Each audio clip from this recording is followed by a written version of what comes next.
More VFLs than a UT alumni chapter.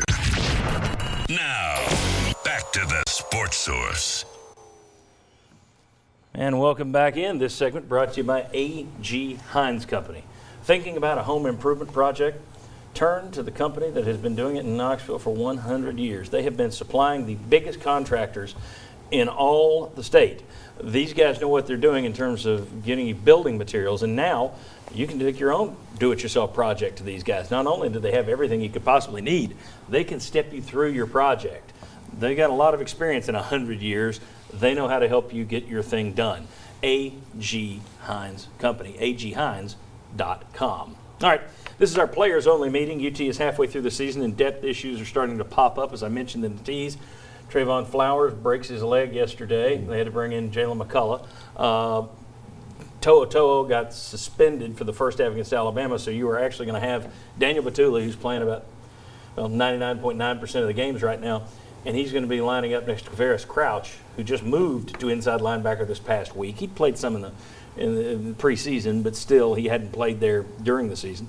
Riley Locklear, still concussion protocol. We don't know how long that's going to go. Calvert got banged up, left the game yesterday, and then Brian Maurer. We don't know how long that concussion protocol is going to take, and I'm a little concerned about his durability at this point. He's played 2 halves, and he's been knocked out of the game 3 times in those 2 halves, twice against Georgia and then yesterday. In terms of the durability, the depth issues, are you concerned that even if this team starts to make a progress move, you're going in the right direction, are you worried that the depth issues could sabotage that? No doubt. I mean, this team has always been in that situation of what happens, and I always looked at it as, what team do you have coming out of Alabama game? That was what, if you're going to win and have a chance of getting in a bowl, no matter what happened this season, it was, what does your team like after Alabama? This team, to me, has had more injuries and more depth problems a little bit sooner than I would have thought.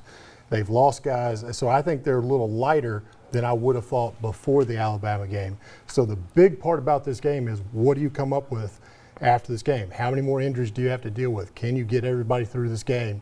Because after this game is where you're really going to see, can we put momentum together as a team and show the fans, the program, the recruits what we can be in the future?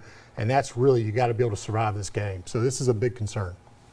I think for this season, I agree with Will that it can sabotage your progress, winning games, getting to a bowl game, and that type of stuff. But I think it'll help you for next year. You got to get guys in. There was a stat when we played Georgia that Georgia's played 36 guys on defense over 30 snaps for the year. And you look at Tennessee's team, we're nowhere close to that. And so getting those guys in, will help us for next year, but I don't see it helping much for this year. And where you have had to do it, it's been for a different reason. Yeah, it's Right. not just been, well, we were sitting on a lead and we can put the backups in. Right. Sterling. It's always an issue in SEC football with durability and players. But it's time to where they just play in Alabama. They are who they are. They are who we think they are. And so we're going out there. We're going to try to win. But coming out of this game, we need healthy players to have some real stuff about them to get to the stretch to hopefully win get to a bowl game. Concerns about Brian Maurer. I mentioned it last week that I think David Ubben mentioned that one of the reasons Pruitt is talking with Garantano is he knows he's going to need him again. And I said, yeah, and you look at Maurer getting hurt twice this week, having to come out of the game. Now it's a 3rd time. Now it's kind of fluky yesterday, unless you want to say he needs to learn to get down.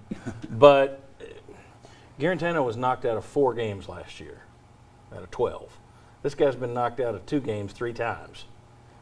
Do you have concerns about Maurer specifically? Well, you absolutely have concerns. Like we said earlier, last year this time he was in high school. He's a freshman, and the speed and intensity of an SEC football game is light years beyond high school. I don't care where you play high school ball, and he's a tough guy. So he has to excel at a higher level. He has to change his methodology to approach the game, and he will. Now, will he have time to do it? Time will tell.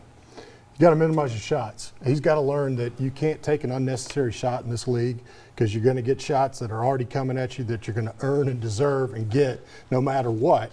So when you have a chance to avoid one, avoid it. Throw the ball away, get down, You don't be a hero. You're not going to be an All-American getting away from some of these defensive linemen. They're faster than you. They're more athletic than you. That wasn't the case in high school. That is the case now. I think I kind of side with Will on that one. Okay. All right. I'm not siding with defensive linemen. Thanks, guys. When we come back, what have we missed? The guys get a chance to fire off in their own quick slants and tell us what they think about whatever topic they want to use. I can't stop them. It's open mics. Next on the Sports Source.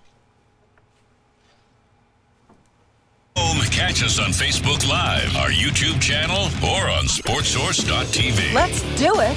This is the Sports Source.